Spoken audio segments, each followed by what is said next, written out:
नमस्कार प्रेक्षकांनो, हुकुमाची राणी ही या मालिकेच्या आजच्या जबरदस्त भागामध्ये आपल्याला एक खतरनाक ट्विस्ट आता पाहायला मिळतोय. होय प्रेक्षकांनो, इकडे मात्र विक्रांतने जे काही कारस्थानं आत्तापर्यंत केले होते त्याच्या कर्माची शिक्षा मात्र त्याला त्या कामगारांनीच दिली आहे. कामगारांनी असं काही त्याला आता सडकून मोकळं केलं आहे ना, काही विचारायला सोयच नाही आहे. उर्मिला तर चक्क नवऱ्याला वाचवण्याच्या ऐवजी मी प्रेग्नेंट आहे, मला हात लावू नका, मी प्रेग्नेंट आहे, माझ्या जवळ येऊ नका असं म्हणून तिने फक्त स्वतःचा बचाव केला आहे. तर मंडळी, मालिकेचा आजचा भाग खूपच इंटरेस्टिंग तेवढाच धमाकेदार असा दाखवला आहे. शेवटपर्यंत नक्की बघा. फॅक्टरीतल्या कामगारांनी विक्रांतची कशी लाताबुक्क्यांनी धुलाई केली आहे ना, हे सगळं पाहणं आणि त्याचा विक्रांतचा अहंकार कसा मोडला आणि दुसरीकडे तनिषा विक्रांत एकत्र येऊन राणी इंद्राच्या आयुष्यात कसं वाटोळं करणारे हे मात्र पाहणं फारच रंजकदार ठरणार आहे. तर मित्रांनो, आजचा भाग खूपच सुंदर असा दाखवला आहे. शेवटपर्यंत नक्की बघा. चॅनलवरती नवीन असाल तर चॅनलला सबस्क्राईब करा, व्हिडिओला लाईक करा. तर आजच्या भागाच्या सुरुवातीलाच आपल्याला असं पाहायला मिळतंय, फायनली आता इंद्राने आपल्या नावावर फॅक्टरी करवून घेतलेली असते, कारण त्याची खास फ्रेंड तनिषा देशमुख ही तिकडे आलेली असते. तनिषाने कंपनी आबांना द्यायचं आता वचन दिलेलं असतं आणि ते सगळं बघून विक्रांत उर्मिलाच्या पायाखालची मात्र जमीनच सरकते. विक्रांत बोलतो, मॅम तुम्ही असं नाही करू शकत.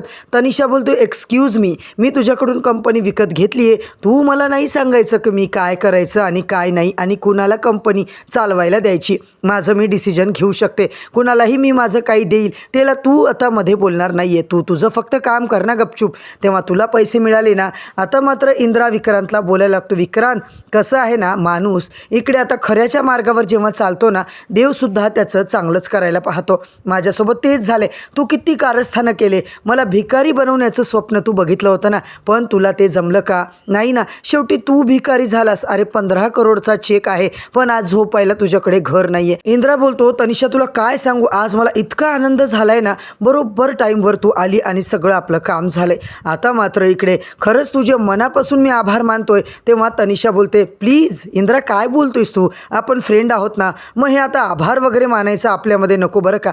सगळे कामगार, आबा, मालती सगळे खुश असतात प्रेक्षकांनो. कामगार मात्र बोलतात की इंद्रजित सर, आता मात्र या विक्रांत सरांना काय शिक्षा द्यायची आम्हाला सांगा. विक्रांत बोलतो, मला तर खूप फसवलंय, माझी तर खूप मोठी फसवणूक केली आहे. तेव्हा तनिषा बोलते, फसवणूक नाही तर मी तर पैसे दिले आणि तिकडे फॅक्टरी विकत घेतली.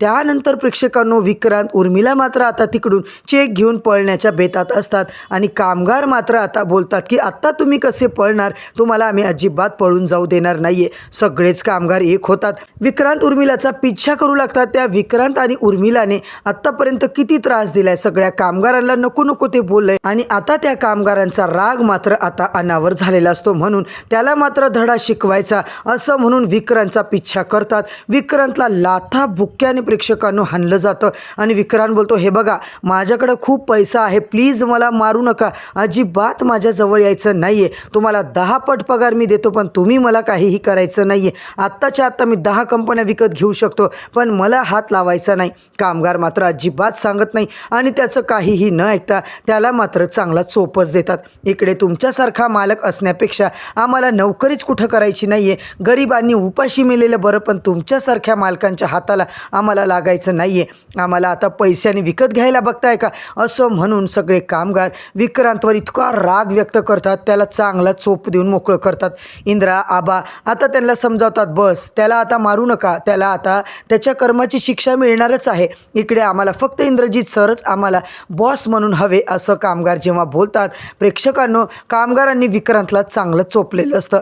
रस्त्यावर विक्रांत लोळलेला असतो, त्याचे कपडे खराब झालेले असतो. इकडे मात्र उर्मिलाला आता बोलायला जातात, तेव्हा मात्र उर्मिला बोलते, हे बघा माझ्या पोटात बाळ आहे, अजिबात माझ्याजवळ यायचं नाही आहे. इकडे मात्र विक्रांतला एवढं मारलेलं असतं आणि राणी जेव्हा तिकडे येते, राणी बोलते, बस झालं आता मारू नका त्यांना. आणि त्याच वेळेला मग कामगार लोक मात्र थांबतात. उर्मिला बोलते, हे बघा प्लीज आता तुम्ही माझ्या नादाला लागू नका बरं का, मी प्रेग्नेंट आहे. आणि ती नौटंकी चालू करते. खरं तर तिलाही भीती वाटते की आता हे लोक विक्रांतनंतर मलाच मारतील की काय. त्यावेळेला विक्रांत बोलतो, माझ्यासोबत तुम्ही हे जे केलं आहे ना, खूप मोठी चूक तुम्ही केली आहे. मी विक्रांत महाडिके, मी आता तुम्हाला अजिबात सोडणार नाही आहे. कंपनी जरी आज माझ्या हातातून गेली ना, फॅक्टरी, तरी मी पुन्हा घेऊ शकतो. आणि तुम्हाला माहिती आहे माझ्याकडे 15 करोड रुपये आहेत. इंद्रा आणि राणी बोलतात, कसं आहे ना विक्रांत सर, माणसाजवळ कितीही पैसा आला तरी तो आता मूर्खच असेल तर त्या पैशाचा काय फायदा.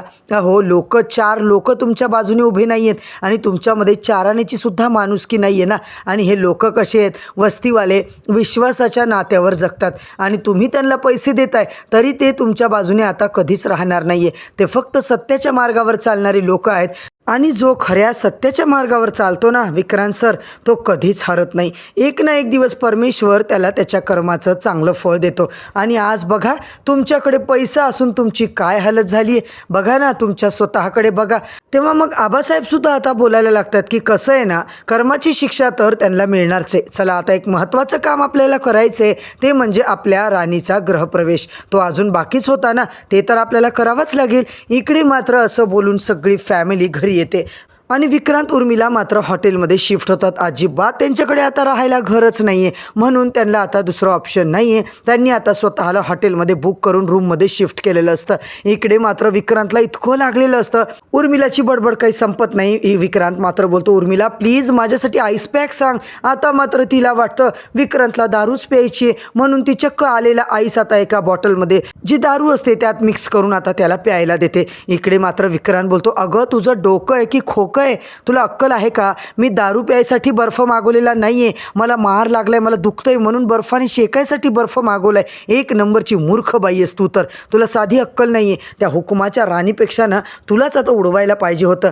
विक्रांतचा मात्र प्रेक्षकांनो सगळा माज उतरलेला असतो. दुसरीकडे मात्र उर्मिला म्हणते, अरे मला नाही सुचलं, मला नाही सुचते, तू काय बोलतोयस, तुला मी देते ना शेकून, कशाला किंचाळतोय तू. एकंदरीत त्या दोघांचं आता चांगलंच भांडण चालू असतं. विक्रांतला खूप त्रास होत असतो. आणि दुसरीकडे मात्र तनिषा देशमुख सोबत आता मालती आणि आबा बोलत असतात. तेही झोपाळ्यावर बसून आणि त्या झोक्यावर बसून त्यांच्या छान गप्पा चाललेल्या असतात. मालती बोलते, तनिषा तू आलीस, तुझे खूप खूप आभार. आज तुझ्यामुळे मात्र आमच्या आयुष्यात ही घडी आम्हाला पाहायला मिळाली, तुझ्याचमुळे आज सगळं घडले. तेव्हा मात्र याबद्दल ते जेव्हा बोलतात तनिषा बोलायला लागते, आबा प्लीज अशी उपकाराची भाषा वगैरे करू नका हो, आणि थँक्यू वगैरे तर अजिबातच म्हणू नका.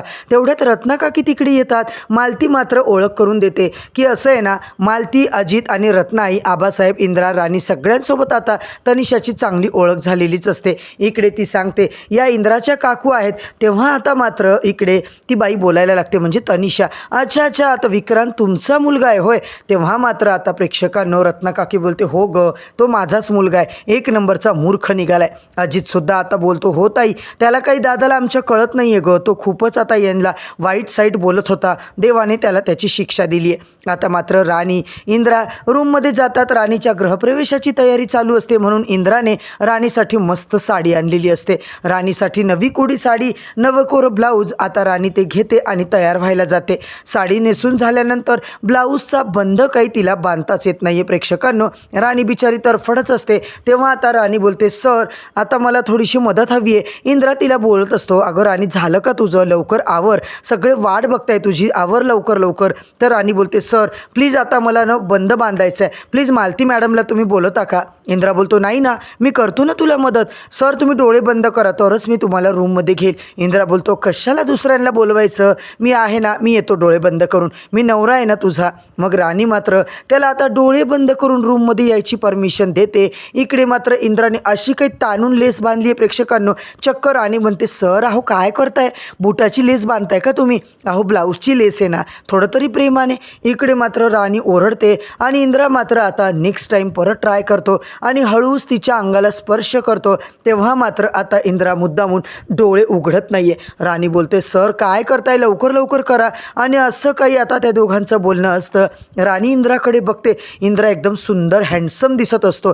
इंद्रा आता राणीकडे बघतो, राणी इंद्राकडे बघते आणि इंद्राने मात्र राणीला त्याच्या जवळ खेचलेलं असतं. राणी बोलते, सर प्लीज तुम्ही इथे जा, नाही तर मी मालती मॅडमला बोलवते. राणीने आता डोळे उघडले आणि इंद्रासुद्धा डोळे उघडलेले बघून राणीला आता तिकडून लाजच वाटते. इंद्रा जोरात तिला खेचतो आणि बोलतो, काय माझी बायको आहेस ना तू, मग आपल्यामध्ये असं अंतर का, मला माझ्या बायकोला पकडायला कुणाची परमिशन आणि कुणाची परमिशन नाही लागत बरं का. आज राणी तू किती सुंदर दिसतेस गं, खूप सुंदर दिसतेस. आणि आता मात्र मी माझ्या हुकमाच्या राणीला सोडणारच नाही आहे. मला आता खूप मौके मिळाले पण चान्स मारता आला नाही, पण आत्ताचा चान्स मी सोडणार नाही आहे. तर मित्रांनो, आजचा भाग तर इथेच संपला आहे. उद्याच्या भागामध्ये जबरदस्त ट्विस्ट आपण पाहतोय. घरामध्ये ग्रहप्रवेशासोबतच राणीने वृंदावन लावलेलं असतं. वृंदावनाचं झाड म्हणजे तुळशीचं रोप लावलेलं असतं आणि त्याच्यामध्ये राणी बोलते की आता आपण घरी जायला मोकळे आहोत. या ठिकाणी तुळशीचं आता आपण रोपटं लावलंय आणि आपण घरात जाऊ. तेवढ्यात आता राणीने लावलेल्या तुळशीच्या रोपावर ती तनिषा देशमुख मात्र असं काहीतरी औषध टाकते की चक्क तिचं नाव जाळून टाकायचा प्रयत्न करते आणि त्या तुळशीला जाळून टाकायचा प्रयत्न करते. होय प्रेक्षकांनो, फायनली आता इकडे तनिषा आली आहे इंद्रा आणि राणीच्या आयुष्यात खूप मोठं वादळ घेऊन. तर आता तनिषा नावाच्या वादळाला इंद्रा राणी कसे सामोरे जाणार हे सगळं पाहण्यासाठी हुकुमाची राणी ही या मालिकेचे अपडेट, एपिसोड रिव्ह्यू सगळं जाणून घ्यायचं असेल, चॅनलवरती नवीन असाल तर चॅनलला सबस्क्राईब करा, व्हिडिओला लाईक करा.